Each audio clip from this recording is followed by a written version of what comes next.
बिस्मिल्लाहिर्रहमानिर्रहीम अस्सलाम वालेकुम। आज हम पढ़ेंगे एएचएन का चैप्टर रिप्रोडक्टिव डिसऑर्डर्स, जिसमें हमने पिछली क्लास में भी फीमेल रिप्रोडक्टिव डिसऑर्डर्स के बारे में पढ़ा था, ठीक है। और उसमें हमने स्पेशली जो मेंस्ट्रुअल डिसऑर्डर्स है और उसके अलावा भी कुछ 2-3 डिजीज़ के बारे में हमने पढ़ा था। चूँकि फ़ीमेल के जो डिजीज़ है वो बहुत ज़्यादा है रिप्रोडक्टिव सिस्टम के, इसलिए हम सारा उस वीडियो में कवर नहीं कर पाए। तो आज पार्ट 2 है फीमेल रिप्रोडक्टिव सिस्टम के डिसऑर्डर्स का।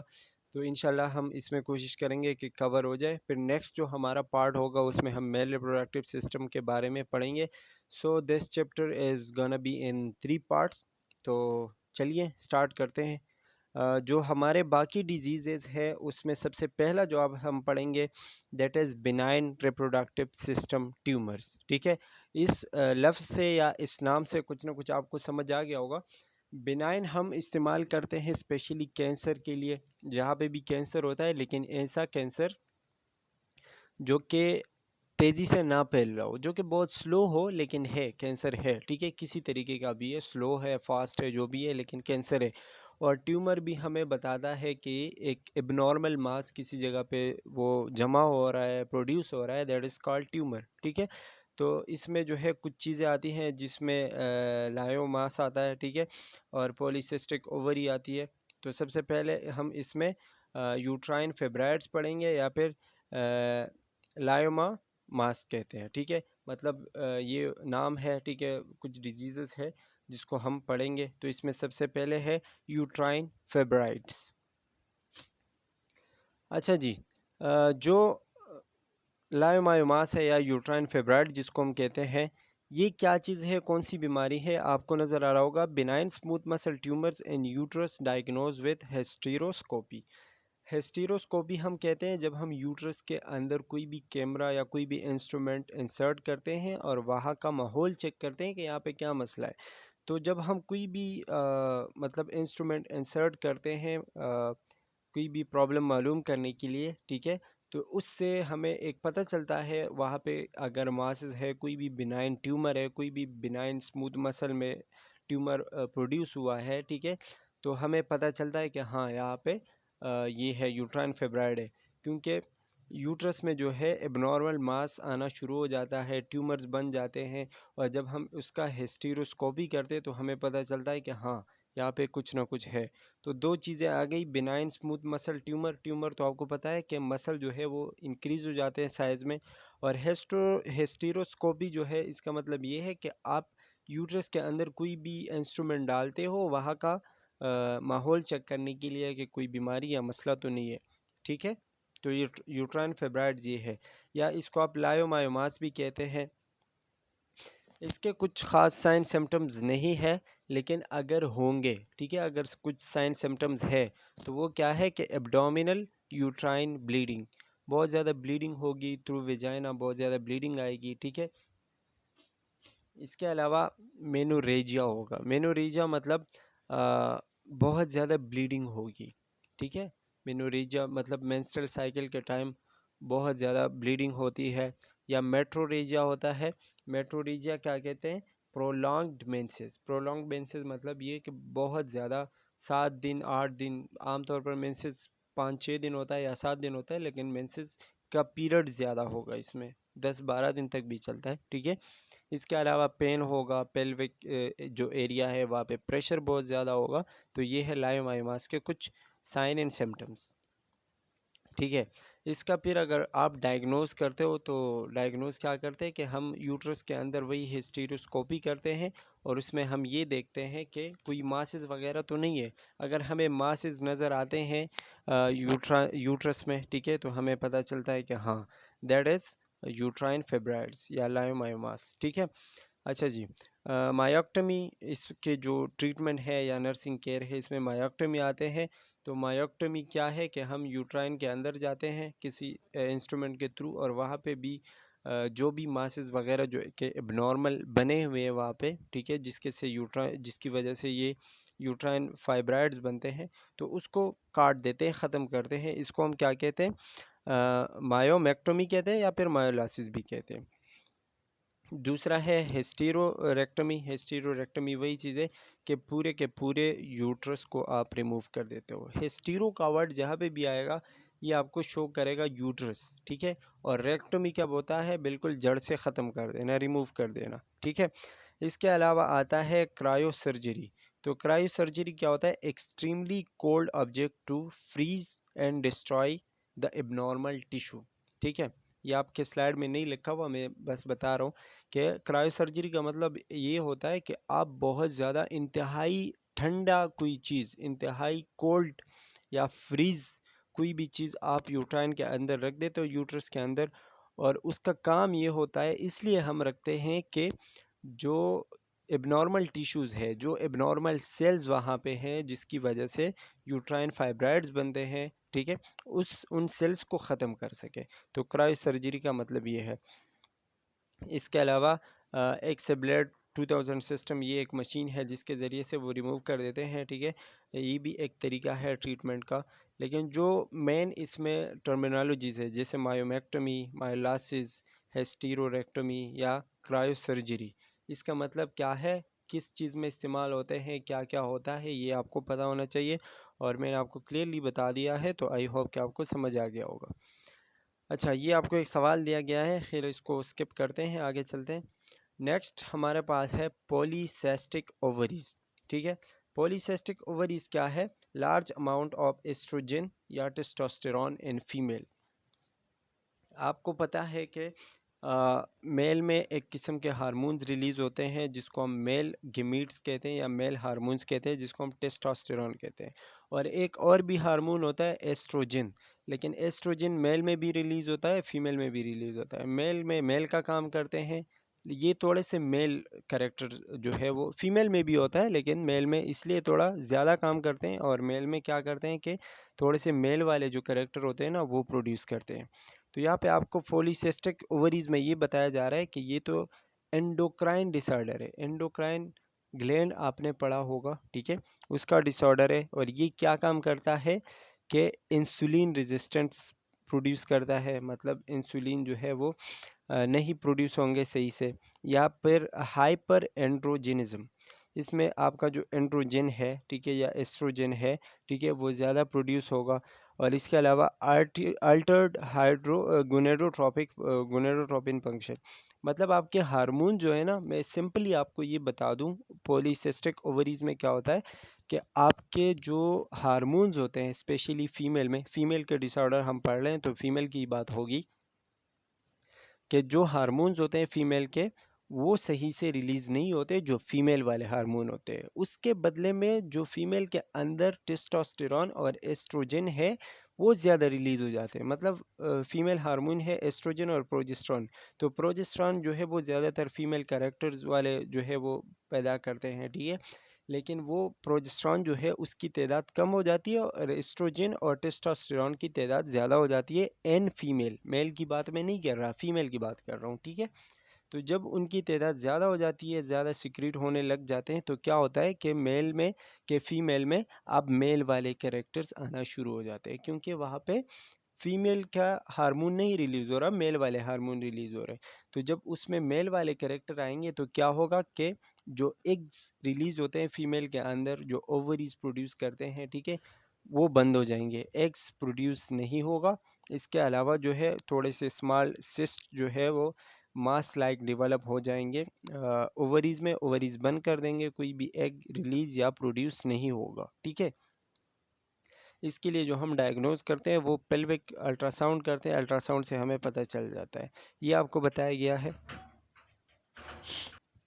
जैसे कि स्ट्रक्चर में आपको बताया गया है कि नॉर्मल ओवरी जो है उसमें जो एग होते हैं वो जब फेमरिया तक पहुंच जाते हैं तो फिर वो ओवलेशन हो जाती है, मतलब वो एग फिलोपियन ट्यूब के अंदर चला जाता है। लेकिन अगर आप पॉलीसिस्टिक ओवरी में आते हैं जो एबनॉर्मल होती है, ठीक है, तो उसमें वो एग वापस ही एक ही साइकिल में चलता रहता है और वहाँ तक नहीं पहुँच पाता, फिलोपियन ट्यूब तक, ठीक है। तो यहाँ पे ये एबनॉर्मेलिटी आ जाती है। आई होप कि समझ आ गया होगा। सिंपल आप ये कह रहे हैं कि पॉलीसिस्टिक ओवरी में ऐसा होता है कि ओवरी जो है वो ब्लॉक हो जाती है, वहाँ पे सिस्ट आ जाते हैं और एक फ़ीमेल इस काबिल नहीं होती कि वो एग प्रोड्यूस कर सके, ठीक है, और उसमें मेल वाले कैरेक्टर्स आ जाते हैं। ये भी आपको डायग्राम वाइज बताया गया है, ठीक है। अच्छा जी, इसके कुछ साइन सिम्टम्स होते हैं और वो साइन सिम्टम ये है कि कुछ इर्रेगुलर पीरियड आना शुरू हो जाएंगे, कभी कम कभी ज़्यादा, कभी 15 दिन बाद, कभी 20 दिन बाद, कभी बहुत ज़्यादा टाइम लगेगा। इफ़ इनफ्रीक्वेंट या एब्सेंट होंगे, ठीक है, मतलब या तो बिल्कुल आएंगे नहीं या फिर एक ख़ास तरतीब जो होता है वो तरतीब नहीं होगा।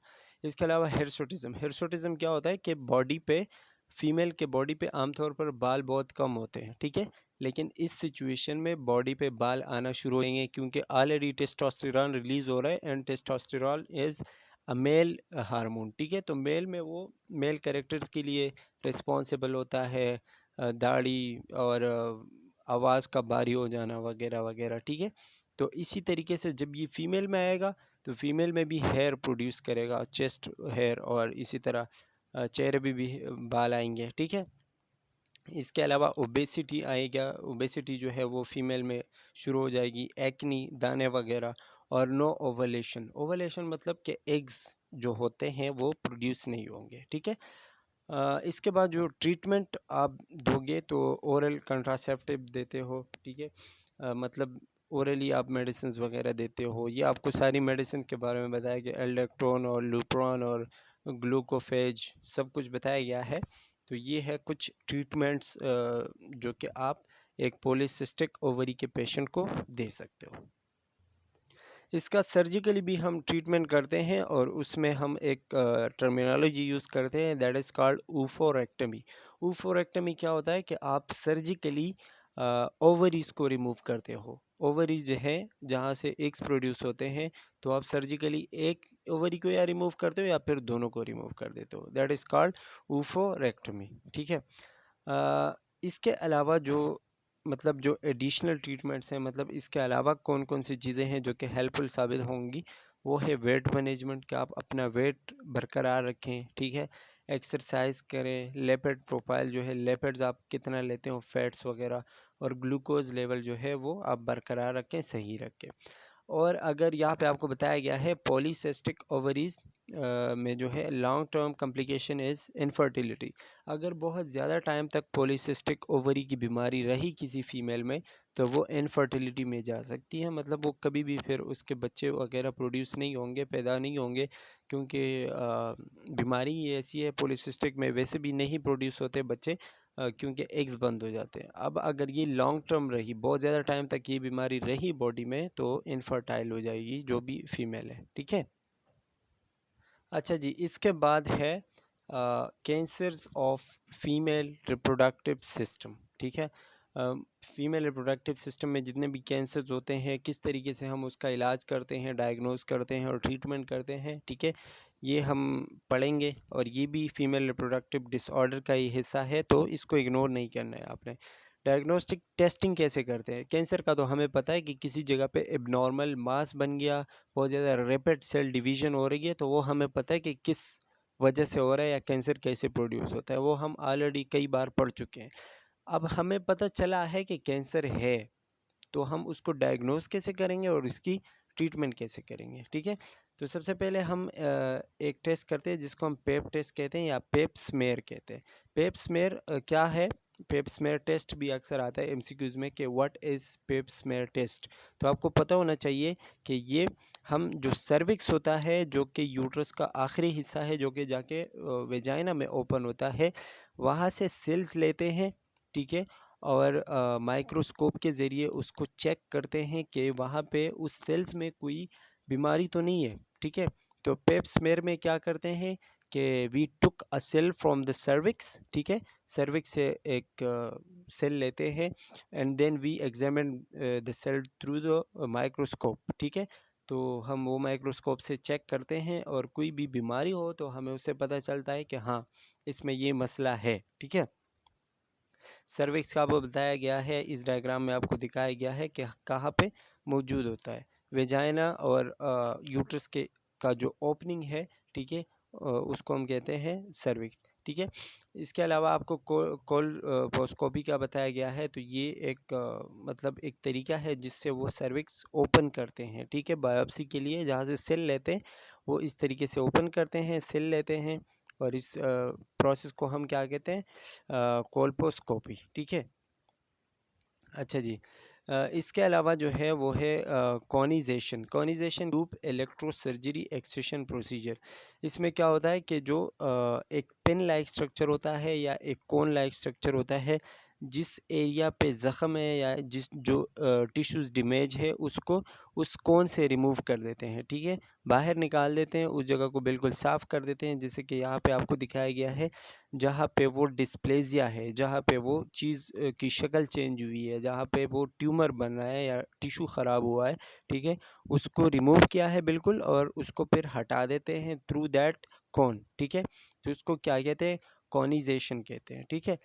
अच्छा जी, आगे चलते हैं तो एंडोमेट्रियल बायोप्सी है। एंडोमेट्रियल बायोप्सी क्या है कि एंडोमेट्रियम जो लेयर है, जो यूट्रस का इनर लेयर है, वहाँ पे हम जाते हैं, कोई भी कैथेटर या कोई भी चीज़ वहाँ पे इंसर्ट करते हैं, ठीक है, वेजाइना के थ्रू, और वहाँ से एक सेल लेते हैं, जिसे हम सर्विक्स से लेते थे, जिसको हम पेप स्मेयर कहते हैं। एंडोमेट्रियल बायोप्सी में हम एंडोमेट्रियम तक पहुँच जाते हैं, वहाँ से एक सेल लेते हैं और उस सेल को क्या करते हैं, एग्जामिन करते हैं, टेस्ट करते हैं, तो उससे हमें किसी भी बीमारी का पता चलता है। लेकिन इसमें हम क्या करते हैं कि कोई भी एक कैथेटर जो है वो इंसर्ट करते हैं थ्रू द फीमेल वेजाइना, और वो क्या होता है कि यूट्रस तक पहुंच जाते हैं। जब पहुंच जाते हैं वहाँ तक, तो वहाँ से एक सेल लेते हैं, फिर उसी सेल को हम एग्जामाइन करते हैं। तो पेप स्मेयर और ये जो कॉनिजेशन है और साथ साथ एंडोमेट्रियल बायोप्सी है, इसमें आपको फ़र्क वाज़ेह होना चाहिए, पता होना चाहिए, ठीक है। इसके अलावा जो सर्वाइकल कैंसर है, तो ये हम पढ़ेंगे। अच्छा जी, सर्वाइकल कैंसर जो है ये हम सर्विक्स के कैंसर को कहते हैं। इसके भी वही स्टेजेस है जो आम एक कैंसर के होते हैं, 4 स्टेजेस होते हैं। स्टेज 1 में ये C2 में होता है। C2 मतलब कि ये अभी प्रोग्रेस में है, अभी कैंसर हो रहा है, ठीक है, पूरा हुआ नहीं है बल्कि हो रहा है, ठीक है, एक प्रोसीजर से गुजर रहा है, उसमें एबनॉर्मेलिटी आ रही है। फिर स्टेज 1 में थोड़ा थोड़ा वो क्या होता है कि डेवलप हो रहा होता है, स्टेज 2 में और भी ज़्यादा हो जाता है, स्टेज 4 में, स्टेज 3 में उससे भी ज़्यादा हो जाता है, अपने ट्यूमर जो है वो प्रोड्यूस कर रहे होते हैं, फैलते हैं, ठीक है। फिर स्टेज 4 में वो आउट ऑफ कंट्रोल हो जाता है, और फिर हम उसका ट्रीटमेंट करते हैं, मतलब फिर उसको या तो रेडिएशन के थ्रू रिमूव करते हैं या फिर सर्जरी के थ्रू रिमूव करते हैं, ठीक है। एक कैंसर का जिस तरीके से इलाज होता है या जिस तरीके से डेवलप हो रहा होता है कैंसर, सेम वही प्रोसेस है, कोई भी मुश्किल नहीं है। लेकिन सर्वाइकल कैंसर का पता होना चाहिए कि what is actually cervical cancer, that is the cancer of cervix, ठीक है। और सर्विक्स क्या है, जो हमारा यूट्रस है उसका लास्ट पार्ट है जो वेजाइना के साथ कनेक्ट होता है, ठीक है। नेक्स्ट वन है इज एंडोमेट्रियल कैंसर। एंडोमेट्रियल आपको पता होगा, एंडोमेट्रियम क्या है, यूट्रस का इनर लेयर है जो अंदर की तरफ होता है। तो एंडोमेट्रियल कैंसर क्या होगा, उसी लेयर के कैंसर को हम एंडोमेट्रियल कैंसर कहेंगे, ठीक है। किस वजह से होता है, इसका जो सबसे बड़ा रीज़न है वो है prolonged exposure to estrogen. Estrogen जब बहुत ज़्यादा रिलीज़ होता है बॉडी में, ठीक है, एस्ट्रोजन मेल वाले भी कैरेक्टर्स जो है वो प्रोड्यूस कर रहा होता है, ठीक है।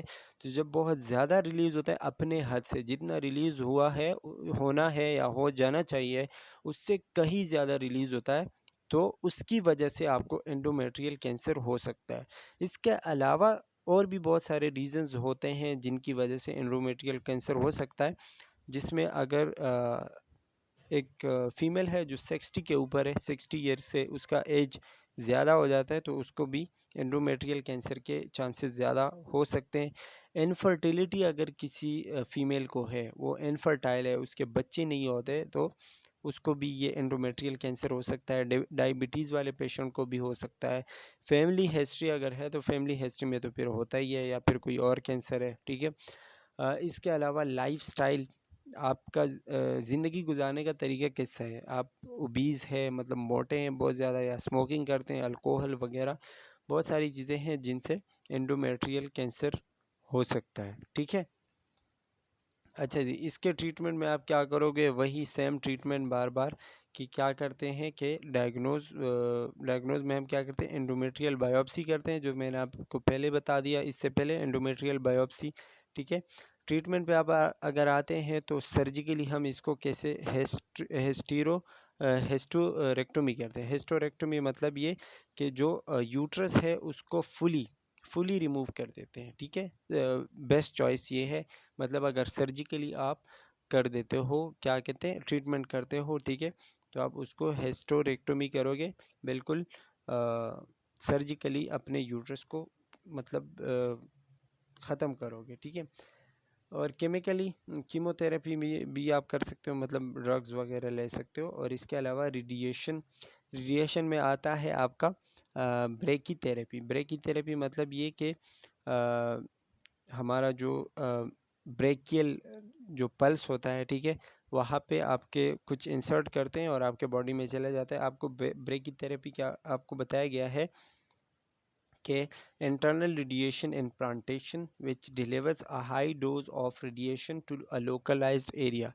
ये हम क्या करते हैं, हम बॉडी में रेडिएशन वो करते हैं, इम्प्लांट करते हैं। मतलब अक्सर बाहर से जो कैंसर के ट्रीटमेंट होते हैं वो बाहर से रेडिएट करते हैं ना उस जगह को, लेकिन इसमें क्या होता है कि आपके बॉडी के अंदर जो है वो रेडिएशन जो है वो इम्प्लांट किए जाते हैं, और जहाँ पे वो कैंसर है वहाँ पे जाके वो खुद ही अपना काम कर जाता है। ठीक है। The radiation device is placed near the tumour.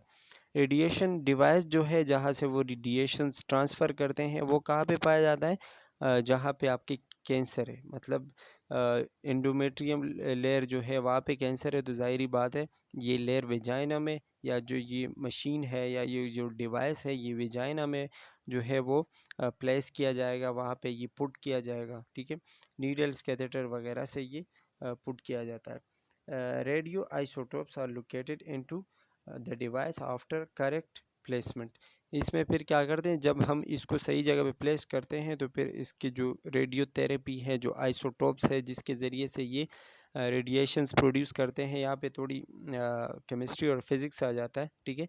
लेकिन खैर आप इतना याद रखें कि इसमें आइसोटोप्स वगैरह होते हैं जिससे ये रेडिएशंस प्रोड्यूस होते हैं।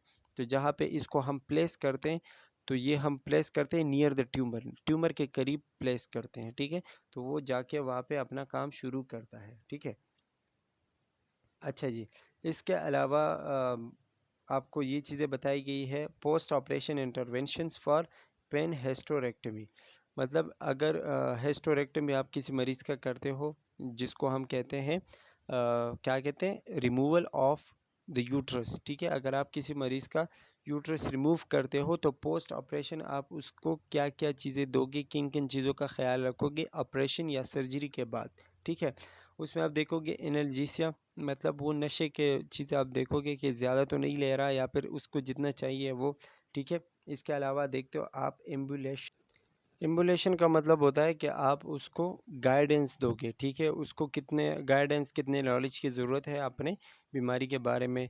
आईओ इनपुट आउटपुट चार्ज देखोगे कि कितना वो ले रहा है, मतलब कितना वो फ्लूइड ले रहा है, कितना वो एग्जर्ट कर रहा है, कितना यूरिन में पास हो रहा है। इनपुट आउटपुट देखोगे। पैसेज आप फ्लैटस देखोगे। ठीक है। कि फ्लैटस वगैरह तो नहीं खारिज हो रहा है, या कितना हो रहा है वो आपने देखना है। Heat to abdomen. ठीक है। उसका जो एब्डोमेन है वो आप गर्म रखोगे, सही रखोगे। साइकोलॉजिकल सपोर्ट करोगे। ठीक है। वही आसान चीज़ें जो हम पहले से पढ़ते आ रहे हैं, and teaching for home care. ठीक है। अब आते हैं ओवेरियन कैंसर पे। ओवेरियन कैंसर का नाम से ही पता चलता है, the cancer of ovaries. Ovaries कहाँ पे है ये मैंने आपको पहले ही बता दिया है, क्या काम है ये भी बता दिया।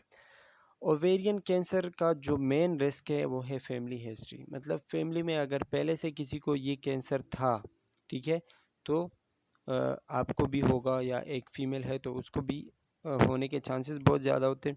इसके अलावा जो रिस्क फैक्टर्स होते हैं वो है एज, या हाई फैट डाइट, बहुत ज़्यादा फैट लेते हो डाइट में। ठीक है। या बहुत ज़्यादा जो है ओवलेटरी, बहुत ज़्यादा आपके एग्स बहुत ज़्यादा प्रोड्यूस होते हैं। ठीक है। मतलब एबनॉर्मेलिटी है कोई मेंस्ट्रुअल साइकिल में। ठीक है। इसके अलावा अगर आप कोई हार्मोन थेरेपी लेते हो, हार्मोन रिप्लेस करते हो, ठीक है, ज़्यादातर लोग करते हैं, और इनफर्टिलिटी ड्रग्स का अगर आप इस्तेमाल करते हो, इनफर्टिलिटी ड्रग्स का आपको पता होगा, ठीक है, तो उसकी वजह से ओवेरियन कैंसर हो सकता है। नीचे लिखा गया है 90% of the ovarian cancer are epithelial carcinomas from malignant transformation of surface epithelial cells. मतलब 90% जो है वो एपिथेलियल कार्सिनोमा होता है, एपिथेलियल सेल्स में ये कैंसर डेवलप हो रहा होता है और ये मेलिग्नेंट होता है। मेलिग्नेंट मतलब बहुत ज़्यादा तेज़ी से फैलता है। तो मेलिग्नेंट जब भी किसी चीज़ में आता है दैट इज़ डेंजरस, ठीक है। Clinical manifestation sign and symptoms क्या हो सकते हैं इसके, कि एब्डोमिनल गर्थ जो है वो ज़्यादा होगा। एब्डोमिनल गर्थ का मतलब कि पेट बाहर की तरफ आएगा, साइज़ इंक्रीज़ होगा, जिसको हम क्या कहते हैं, आम ज़बान में तोंद कहते हैं, ठीक है। मतलब पेट जो है वो बाहर की तरफ आएगा। यूरिन पास करने में, बाउल पास करने में मुश्किल होगी, फंक्शन जो है वो दर्द होगा, ठीक है। या काम सही से नहीं करेगा, आपका यूरिन बाउल वगैरह सही से नहीं पास होगा। एब्डोमिनल पेन होगा, पेल्विक पेन, जो पेल्विक रीजन जो है वहाँ पे पेन होगा। मेंस्ट्रुअल इरेगुलरिटीज़ होगी, मतलब मेंस्ट्रुअल साइकिल जो है वो सही से नहीं होगा, कभी ज़्यादा कभी कम। एसाइटीज़ होगा। एसाइटीज़ क्या होता है कि आपके जो एब्डोमिनल कैविटी है वहाँ पे पानी भरना शुरू हो जाएगा, ठीक है। नीचे लिखा गया है vague undiagnosed persistent gastrointestinal symptom should alert the nurse to the possibility.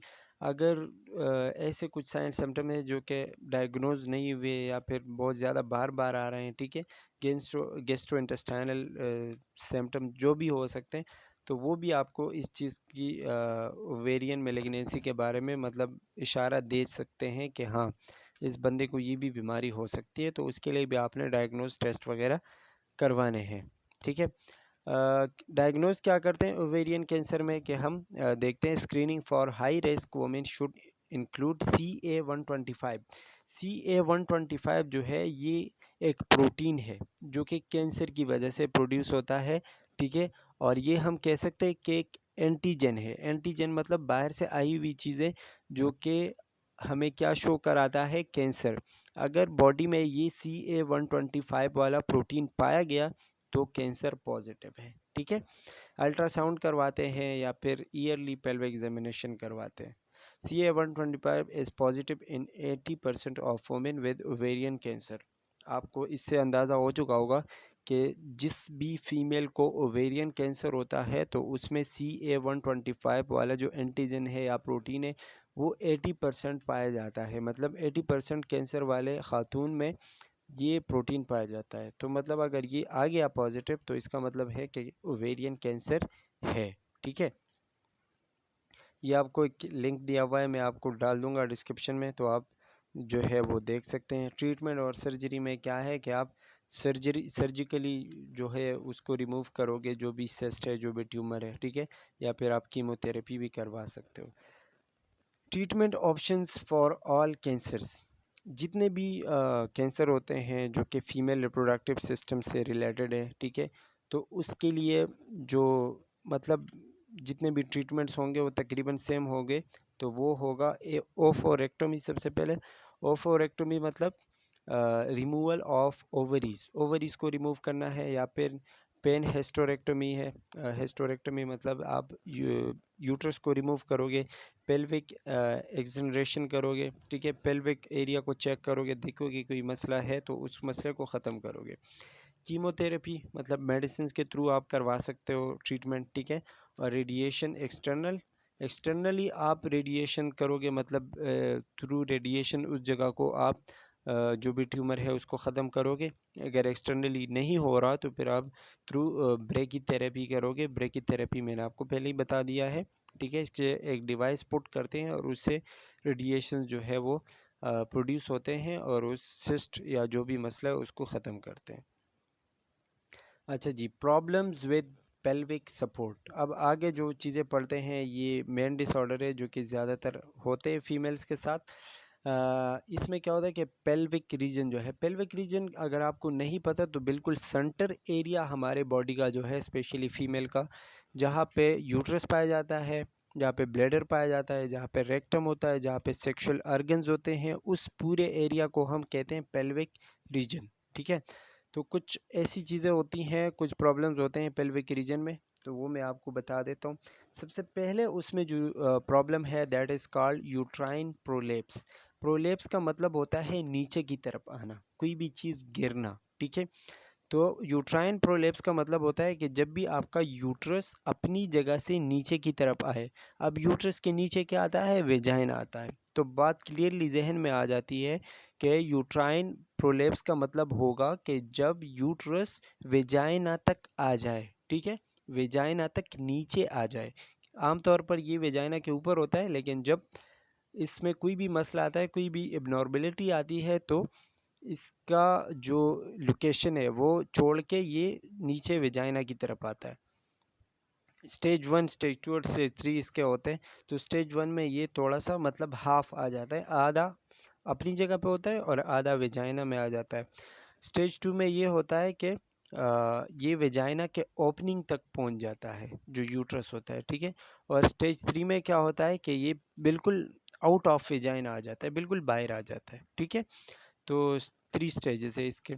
फिर इसके अलावा इसके कुछ साइन सिम्टम्स है। साइन सिम्टम क्या है कि बहुत ज़्यादा स्ट्रेस होगा, बहुत ज़्यादा ये सब मतलब दबाव होगा उस एरिया पे। डिस्परयूनिया होगा। डिस्परयूनिया मतलब सेक्सुअल एक्टिविटी बहुत ज़्यादा मुश्किल होगी, बहुत ज़्यादा दर्द होगा ड्यूरिंग सेक्स, ठीक है। और heavy feeling in pelvis, pelvic area जो है वहाँ पे बहुत ज़्यादा भारी भारी सी कुछ चीज़ कोई चीज़ फील होगी, ठीक है। अच्छा, इसके अलावा इसका जो ट्रीटमेंट है या फिर नर्सिंग केयर है, तो आप कैसे करोगे कि इसमें लिखा हुआ है पेसेरी। पेसेरी एक किस्म का जो है डिवाइस है, आपको यहाँ पे नज़र आ रहा होगा। इसमें क्या करते हैं कि वेजाइना में पुट करते हैं, वेजाइना इससे बंद कर देते हैं ताकि वेजाइना होल के थ्रू जो भी चीज़ें बाहर आएंगी वो ना आए और होल बंद रहे, ठीक है।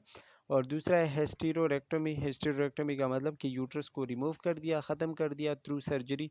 तो फिर बाहर ज़ाहिर बात है अगर होगा ही नहीं तो कैसे आएगा, ठीक है। ये दो इसके ट्रीटमेंट्स हैं। इसके अलावा जो प्रॉब्लम्स है दैट इज़ सेस्टोसील एंड रेक्टोसील। सेस्टोसील क्या है? Support is lost and bladder protrude into the vagina. Bladder और यूट्रस में फ़र्क पता होना चाहिए। यूट्रस जो है वो बच्चे को प्रोड्यूस कर रहा होता है, बच्चे को फर्टिलाइज़ कर रहा होता है, ठीक है। और ब्लैडर हमारा यूरिन स्टोर करता है।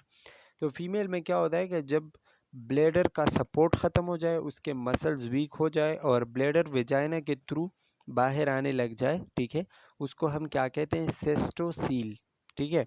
और दूसरा है रेक्टोसील। तो रेक्टोसील से हमें पता चलता है, नाम से रेक्टम आया हुआ है, तो रेक्टम जब बाहर की तरफ आने लग जाए थ्रू वेजाइना, ठीक है। बात याद रखो कि रेक्टम जब वेजाइना के थ्रू बाहर आने लग जाए दैट इज़ कॉल्ड रेक्टोसील।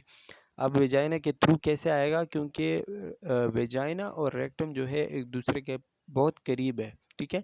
तो उनके दरमियान एक छोटा सा दीवार है, पर्दा है, तो वो ख़त्म हो जाता है और जो रेक्टम है वो वेजाइना के साथ जो है वो मिल जाता है और इसी तरह रेक्टम के थ्रू बाहर आता है। तो रेक्टोसील और सिस्टोसील में आई होप के फ़र्क वाज़े हो चुका होगा। इसका जो ट्रीटमेंट है या फिर नर्सिंग केयर है, तो उसमें आप कीगल एक्सरसाइज जो कि एक पेल्विक एरिया का एक्सरसाइज है, ठीक है, वो आप बताओगे। अगर उससे भी नहीं होता तो फिर सर्जरी करवाओगे, ठीक है। कोलफोरोपी जिसको हम कहते हैं, कोलफोरोपी होती है surgery use to repair vaginal weaknesses.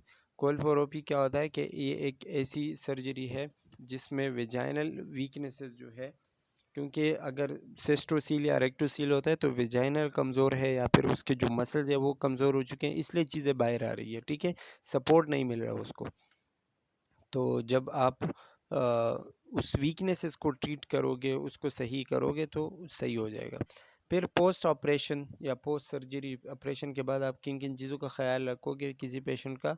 तो आप उसको बताओगे कि prevent straining at bowel movement. जब भी वो बाथरूम जाता है, वॉशरूम, ठीक है, तो उसको आप ये बताओगे कि ज़्यादा स्ट्रेनिंग नहीं करनी, ज़्यादा आपने ज़ोर नहीं लगाना, ठीक है, अपने ऊपर या फिर थ्रू, मतलब आपके बाउल मूवमेंट जब हो रही होती है तो आपने बिल्कुल आराम से बढ़ना है, ज़्यादा ज़ोर वगैरह नहीं लगाना, क्योंकि मसला फिर से वही हो सकता है, ठीक है।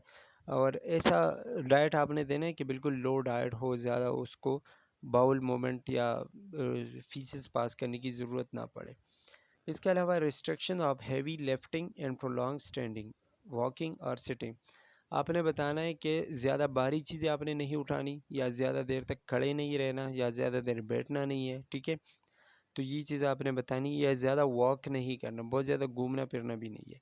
इसके अलावा यूरिनरी रिटेंशन, मतलब अगर आपको जाके पेशाब आता है तो करो, ऐसा नहीं है कि आपको पेशाब आया और आप कह रहे हो कि अभी नहीं, मैं बाद में करूँगा, ठीक है। तो आपने प्रेशर नहीं बढ़ाना, ठीक है। जैसे ही आपको आता है तो आपने जाके पास कर देना है।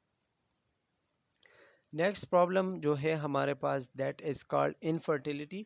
और इनफर्टिलिटी के रीजंस बहुत सारे हैं, ठीक है। लेकिन सबसे पहले तो आपको इनफर्टिलिटी का पता होना चाहिए। फर्टाइल हम उस चीज़ को कहते हैं जो कि अपने नस्ल को आगे बढ़ा सकता है, अपने तादाद को ज़्यादा करवा सकता है, दैट इज़ कॉल्ड फर्टाइल, ठीक है। अब इसके उल्टे को हम कहते हैं, इसके जो अपोजिट होता है उसको हम कहते हैं इनफर्टाइल, ठीक है। इनफर्टाइल का मतलब होता है जो अपना नस्ल आगे नहीं बढ़ा सकता हो। ऐसे मेल या ऐसे फीमेल जो बच्चे नहीं पैदा कर सकते, ठीक है, उसको हम क्या कहते हैं, इनफर्टाइल। इनफर्टाइल फीमेल या इनफर्टाइल मेल, ठीक है। तो इनफर्टिलिटी तो मैंने आपको बता दिया कि क्या है। अब ये होती किस वजह से, तो ये एनाटॉमिकली या फिर एंडोक्राइन प्रॉब्लम से हो सकती है।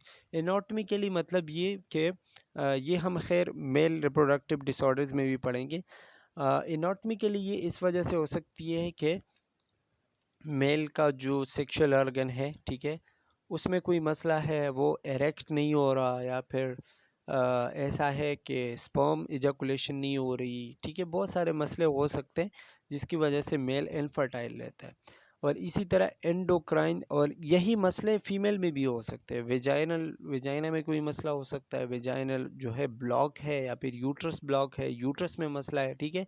किसी भी आर्गन के स्ट्रक्चर में मसला आता है तो उसको हम एनाटॉमिकल प्रॉब्लम कह सकते हैं, ठीक है। तो मतलब जो ऑर्गन्स होते हैं, जो सेक्सुअल ऑर्गन्स होते हैं, अगर उसी ऑर्गन्स में कोई मसला है, ठीक है, उसके स्ट्रक्चर में, तो उसको हम एनाटॉमिकली मतलब प्रॉब्लम कहते हैं। एंडोक्राइन मसला ये है कि हार्मोनल कोई मसला है, हार्मोन सही से नहीं प्रोड्यूस होते हैं। टेस्टोस्टेरोन अगर मेल में नहीं है तो स्पर्म प्रोड्यूस नहीं होगा, तो बच्चे कैसे पैदा करेगा। फीमेल में अगर एस्ट्रोजन और प्रोजेस्टेरोन नहीं रिलीज़ हो रहा, या फिर ओवरीज काम नहीं कर रहे, ठीक है, जहाँ पे एफएसएच की वजह से एग्स बनते हैं, तो अगर वो नहीं रिलीज़ हो रहे तो कैसे काम होगा, कैसे एक फ़ीमेल फर्टाइल होगी, ठीक है। तो इसमें क्या होता है कि इसका हम डायग्नोज कैसे करते हैं, टेस्ट कैसे करते हैं कि एंडोमेट्रियल बायोप्सी करते हैं, मतलब वहाँ से एक सेल लेते हैं, चेक करते हैं कि मसला क्या है, ठीक है। इसके अलावा एंडोक्राइन जितने भी हार्मोन्स रिलीज़ होते हैं, हार्मोनल चेकअप करते हैं कि हार्मोन कितने रिलीज़ होते हैं, कितने नहीं रिलीज़ होते हैं। एंडोमेट्रियोसिस, मतलब एंडोमेट्रियोसिस के लिए देखते हैं। एंडोमेट्रियोसिस हमने पहले एक कंडीशन पढ़ी है, इसके पहले वाले पार्ट में, पार्ट 1 में हमने एंडोमेट्रियोसिस पढ़ा था, वो देख लीजिएगा। एडहेशन और स्कार टिश्यूज़, लेप्रोस्कोपी करते हैं, लेप्रोस्कोपी भी पढ़ा है कि क्या होता है। तो उसके ज़रिए हम देखते हैं कि यूट्रस में कोई मसला तो नहीं है, कोई एंडोमेट्रियोसिस तो नहीं है, या फिर कोई स्कार तो नहीं है, कोई ज़ख़म वगैरह तो नहीं है, या फिर कोई चीज़ वहाँ पे चिपका हुआ तो नहीं है, एडहेशन वगैरह तो नहीं हुआ। तो ये सारी चीज़ें हम थ्रू लेप्रोस्कोपी देखते हैं। अगर आपको लेप्रोस्कोपी का या फिर एंडोमेट्रियोसिस वगैरह का नहीं पता, तो आप पहला पार्ट देख लीजिए इस चैप्टर का, मैंने बहुत डिटेल के साथ उसमें क्लियर किया हुआ है, ठीक है। अच्छा जी, जो नेक्स्ट हमारे पास डिजीज़ है, that is spontaneous abortion. Abortion का आपको शायद पता होगा, एबॉर्शन कहते हैं जो भी मतलब फ़ीमेल प्रेग्नेंट होती है और कुछ देर बाद या कुछ मंथ बाद या कुछ वीक्स बाद आफ्टर द प्रेगनेंसी उसका जो बच्चा होता है वो ज़ाया हो जाता है, ठीक है। इसको हम क्या कहते हैं, एबॉर्शन कहते हैं। आल्सो कॉल्ड मिसकैरेज, इसको हम मिसकैरेज भी कहते हैं। मिसकैरेज या एबॉर्शन एक ही वर्ड है। And is the expulsion of the conceptus before viability, मतलब कि जो बच्चा है जो माँ के पेट के अंदर है, अभी माँ प्रेग्नेंट हुई है, ठीक है, तो उसके ज़िंदा होने से पहले, मतलब तकरीबन उसके कुछ 30 वीक्स से पहले पहले वो क्या होता है कि 30 वीक तक उसमें सांस आ जाता है, वो अच्छा खासा ह्यूमन या फिर बच्चा प्रोड्यूस हो चुका होता है।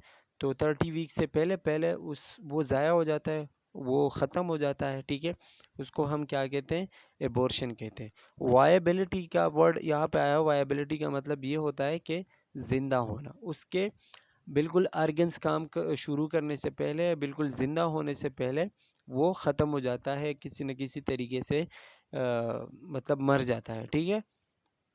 तो इसको हम क्या कहते हैं, एबॉर्शन कहते हैं।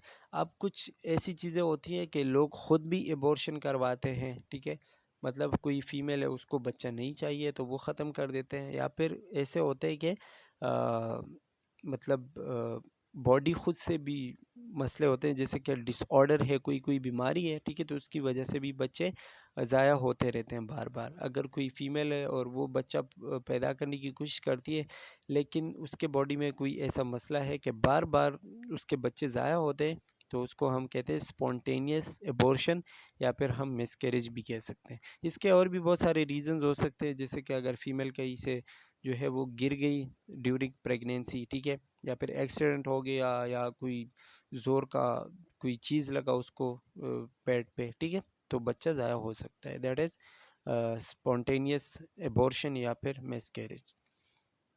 अच्छा, इसका आपको कैसे पता चलेगा, इसके साइन सिम्पटम्स क्या होंगे जब कोई डिस्चार्ज होगा, ठीक है, या फिर एबॉर्शन होगा, तो आपको लिखा हुआ है पिंक और ब्राउन डिस्चार्ज में प्रीसीड ऑनसेट, मतलब वेजाइना से जो है पिंक कलर के या फिर ब्राउन कलर के जो है ना डिस्चार्ज आना शुरू हो जाएंगे, तो ये क्या होगा, एबॉर्शन का साइन होगा। अगर कोई फीमेल प्रेग्नेंट है और उसके वेजाइना से मुख्तलिफ़ किस्म के डिस्चार्जेस आने लग जाते हैं, पिंक या ब्राउन, ठीक है, तो ये आपको जो है अलर्ट देता है कि एबॉर्शन हो सकता है। दूसरा क्या है कि क्लॉटी मेंस्ट्रुअल फ्लो, मेंस्ट्रुअल जो मेंसेस होते हैं उसके वो क्या होता है कि क्लॉट हो जाते हैं, कभी बंद हो जाते हैं, कभी फिर से मतलब आने लग जाते हैं, तो क्लॉटी होगा, या फिर जो ब्लड आएगा वो क्लॉट होगा बहुत जल्दी।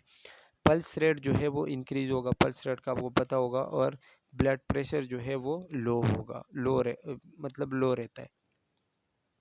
अच्छा जी, इसके अलावा जो मसला है that is ectopic pregnancy. Ectopic pregnancy का मैंने पहले भी पार्ट में थोड़ा सा बताया था, लेकिन अभी मैं क्लियर कर देता हूँ और भी।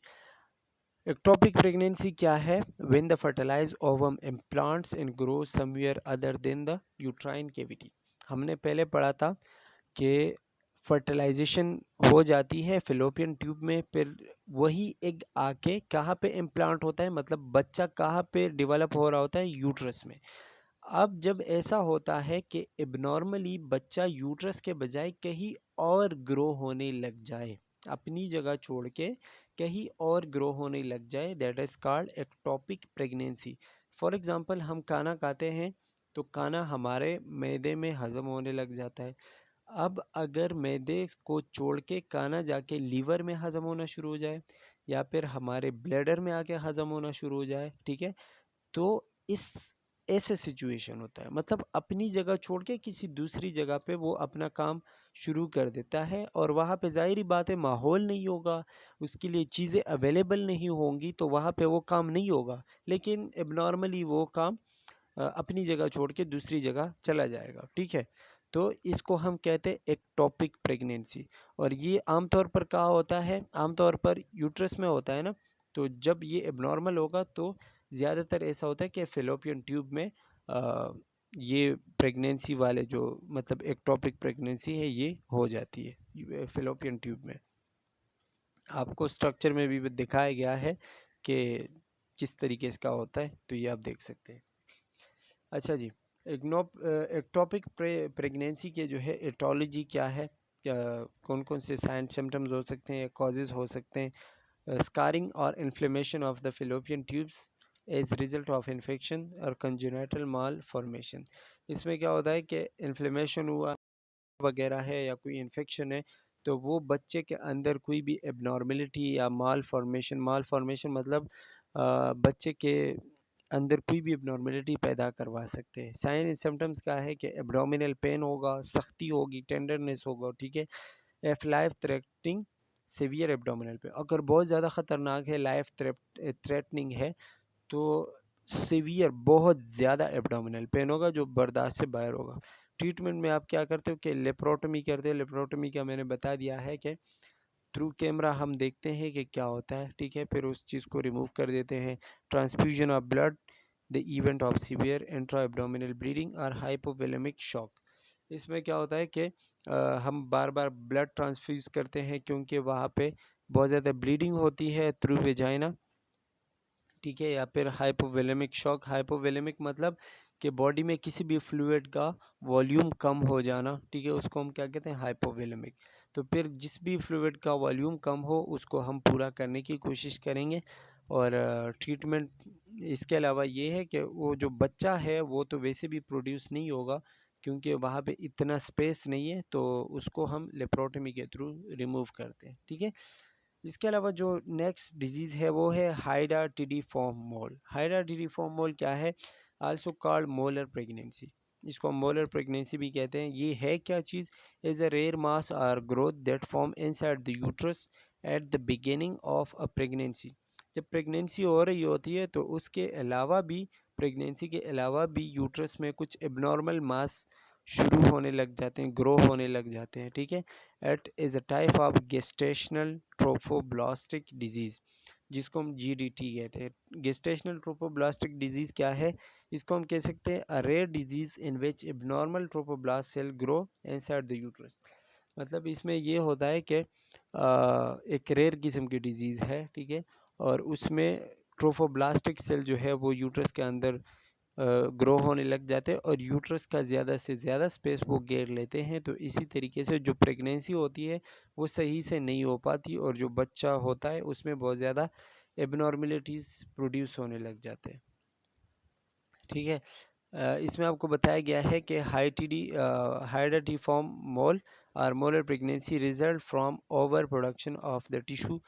ये किस वजह से होता है कि टिश्यूज़ बहुत ज़्यादा बन रहे होते हैं that is suppose to develop into the placenta, या मतलब ऐसी टिश्यूज़ की पैदावार ज़्यादा हो जाती है जिसको मतलब प्लेसेंटा के थ्रू पास होना था, ठीक है। प्लेसेंटा आपको पता होगा, the placenta feeds the foetus during pregnancy with a molar pregnancy, ठीक है। The tissues develop into an abnormal growth called अमास।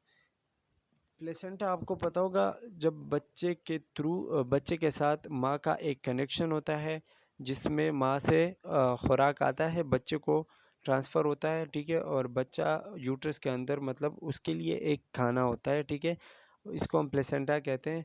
तो जब प्लेसेंटा का मास ज़्यादा हो जाता है, ठीक है, उसके टिश्यूज़ बहुत ज़्यादा इंक्रीज़ होने लग जाते हैं, मास जो है वो जगह घेर लेती है, तो इसको हम मोलर प्रेगनेंसी कहते हैं या फिर हाइडाटिडिफॉर्म मोल कहते हैं, ठीक है।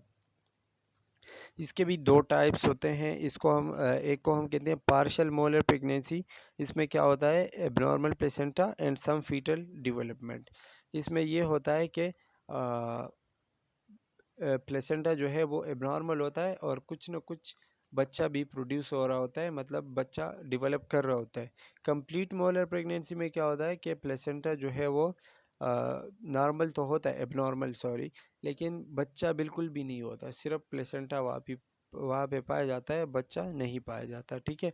Both forms are due to problem during fertilisation, the exact cause of fertilisation problem is unknown. ये फर्टिलाइजेशन प्रॉब्लम्स की वजह से होता है, लेकिन इसका जो मेन काज है अभी तक नहीं पता। लेकिन जितना पता चला है वो ये है कि अगर आप डाइट में प्रोटीन कम लेते हैं, आपका एनिमल फैट कम है, ठीक है, या फिर विटामिन ए की कमी है आपकी बॉडी में, तो ये मसले हो सकते हैं, ठीक है। इसका आप ट्रीटमेंट कैसे करोगे, डायलेशन एंड कर्टेज। डायलेशन और कर्टेज क्या है, procedure to remove the tissue from inside the uterus. Dilation और कर्टेज ये है कि जो भी वहाँ पे एबनॉर्मल टिश्यू बना है जिसकी वजह से ये मसला हो रहा है, तो डायलेशन और कर्टेज में हम उस चीज़ को कम्प्लीटली उन टिश्यूज़ को रिमूव कर देते हैं। अगर टिश्यूज़ नहीं रिमूव हो रहे और बार बार ये मसला हो रहा है तो फिर हम हिस्टेरोरेक्टमी करते हैं। हिस्टेरोरेक्टमी का आपको पता है कि complete removal of the uterus. अच्छा जी, फेस्टूला जो है, फेस्टूला हम कह सकते हैं कि ये एक एबनॉर्मल होल है। एबनॉर्मल होल का मतलब ये कि एक ऐसा सुराख जिसके दोनों साइड ओपन होंगे, ठीक है। जैसे कि एक पाइप होता है ना, पाइप के दोनों साइड ओपन होते हैं, इसी तरीके से फेस्टूला के भी दोनों साइड ओपन होते हैं। जैसे कि रेक्टम और वेजाइना के दरमियान एक फेस्टूला होता है जिसका एक साइड रेक्टम में होता है और दूसरा जो उसका साइड होता है वो वेजाइना में आ जाता है। तो जब दोनों साइड इसके ओपन होते हैं तो वेजाइना और रेक्टम एक दूसरे से कनेक्ट हो जाते हैं। अब रेक्टम से जो चीज़ें पास हो रही थी वो रेक्टम से होके वेजाइना से पास होती है। तो फेस्टूला के थ्रू ये मसले होते हैं, ठीक है। ये किसी भी दो ऑर्गन्स के दरमियान हो सकता है या फिर किसी बॉडी के ऑर्गन और स्किन के दरमियान हो सकता है। जैसे कि अगर इंटेस्टाइन में कोई मसला हुआ, इंटेस्टाइन में एक एबनॉर्मल होल बन गया, तो वो स्किन के थ्रू बाहर आएगा, ठीक है। वो स्किन को भी क्रॉस करेगा तो स्किन में भी होल बन जाएगा। तो स्किन और ऑर्गन के भी दरमियान हो सकता है और साथ साथ दो ऑर्गन्स के अंदर भी ये हो सकता है। अच्छा, इसके अलावा आपको कुछ टर्मिनोलॉजीज़ बताई गई हैं जो कि आपको पता होने चाहिए कि कौन-कौन से हैं। वेजिको वेजाइनल फेस्टुला क्या है? Between the bladder and the vagina. अगर ब्लैडर और वेजाइना में कोई फेस्टुला हो जाए, ठीक है, कोई सुराख हो जाए, उसको हम क्या कहते हैं? वेजिको वेजाइनल फेस्टुला। सर्वाइकल फेस्टुला क्या है? Abnormal opening in the cervix. Cervix में अगर कोई एबनॉर्मल होल प्रोड्यूस हो जाए, ठीक है, that is called cervical fistula. Enterovaginal fistula between the intestine and the vagina. Intestine और वेजाइना के दरमियान, जैसे कि मैंने पहले ही बता दिया, रेक्टम और वेजाइना के दरमियान जो होता था, ठीक है, उसको हम क्या कहते हैं? एंटीरो वेजाइनल या एंटीरो वेजाइनल फेस्टुला कहते हैं, ठीक है। इसके अलावा रेक्टो वेजाइनल, रेक्टम और वेजाइना के दरमियान जो होता है, जो पैसेज होता है, जो एबनॉर्मल होल होता है, that is called recto vaginal fistula. अच्छा जी, last but not least that is breast cancer. आपको पता होगा ब्रेस्ट कैंसर आजकल बहुत ज़्यादा कॉमन है, बहुत ज़्यादा आम है और it is the second major cause of cancer death among women. Women में जो सबसे ज़्यादा कैंसर का दूसरा मतलब सबसे ज़्यादा जो वोमेन मरते हैं वो है ब्रेस्ट कैंसर, ठीक है। इसमें आपको ये बता रहा है कि 10 में से एक वुमेन को ब्रेस्ट कैंसर होता है लाइफ टाइम में। The key is to cover early detection by physical examination. इसमें क्या होता है, इसका सबसे इलाज बहुत ज़्यादा, मतलब इलाज तो आजकल हर चीज़ का पॉसिबल है, लेकिन जो इसका इलाज है वो ये कि सबसे पहले आपने इस चीज़ को डिटेक्ट करना है। जितना जल्दी आपको पता चलेगा कि ब्रेस्ट कैंसर है, उतनी जल्दी आप ठीक हो सकते हो। इसकी जो है वो अ, ट्रीटमेंट करवा सकते हो, मेमोग्राफी, फिजिकल एग्जामिनेशन या ब्रेस्ट सेल्फ एग्जामिनेशन का मैंने आपको एक चैप्टर में बताया है, that is health health assessment का एक चैप्टर है, ठीक है, ब्रेस्ट एंड एक्जिला, उसमें मैंने इस पे बात की है ब्रेस्ट सेल्फ एग्जामिनेशन, तो वो आप जाके देख लें, उससे आपको पता चलेगा कि कैसे सेल्फ ब्रेस्ट एग्जामिनेशन करते हैं। ये आपको कुछ परसेंटेज बताई गई है कि लोकलाइज्ड कैंसर होता है 75% of the cancer that has spread regionally. मतलब ये होता है कि कितने रेट तक वो फैलता है और कितने रेट तक आप उससे मतलब बचे जा सकते हैं, तो ये आप देख सकते हैं। अच्छा, अब आपको बताया जा रहा है कि कौन से लोग हैं जो कि ब्रेस्ट कैंसर के हाई रिस्क पे होते हैं, जिनको बहुत ज़्यादा ख़तरा हो सकता है। तो ये आपको बताया जा रहा है, हैड अ मदर और सिबलिंग विद ब्रेस्ट कैंसर। अगर आपके फैमिली में किसी को ब्रेस्ट कैंसर है तो आपको भी ब्रेस्ट कैंसर के ख़तरात हो सकते हैं। इसके अलावा अगर आपका उम्र, आपकी एज 30 ईयर्स है और आपका अभी तक कोई बच्चा नहीं है फीमेल के लिए, तो आपको ब्रेस्ट कैंसर हो सकता है, ठीक है। और अगर आपने कभी ब्रेस्ट फीडिंग नहीं करवाई तो भी हो सकता है, या अगर आपका ऑलरेडी कोई ब्रेस्ट डिजीज़ है तो ब्रेस्ट कैंसर के चांसेस हो सकते हैं।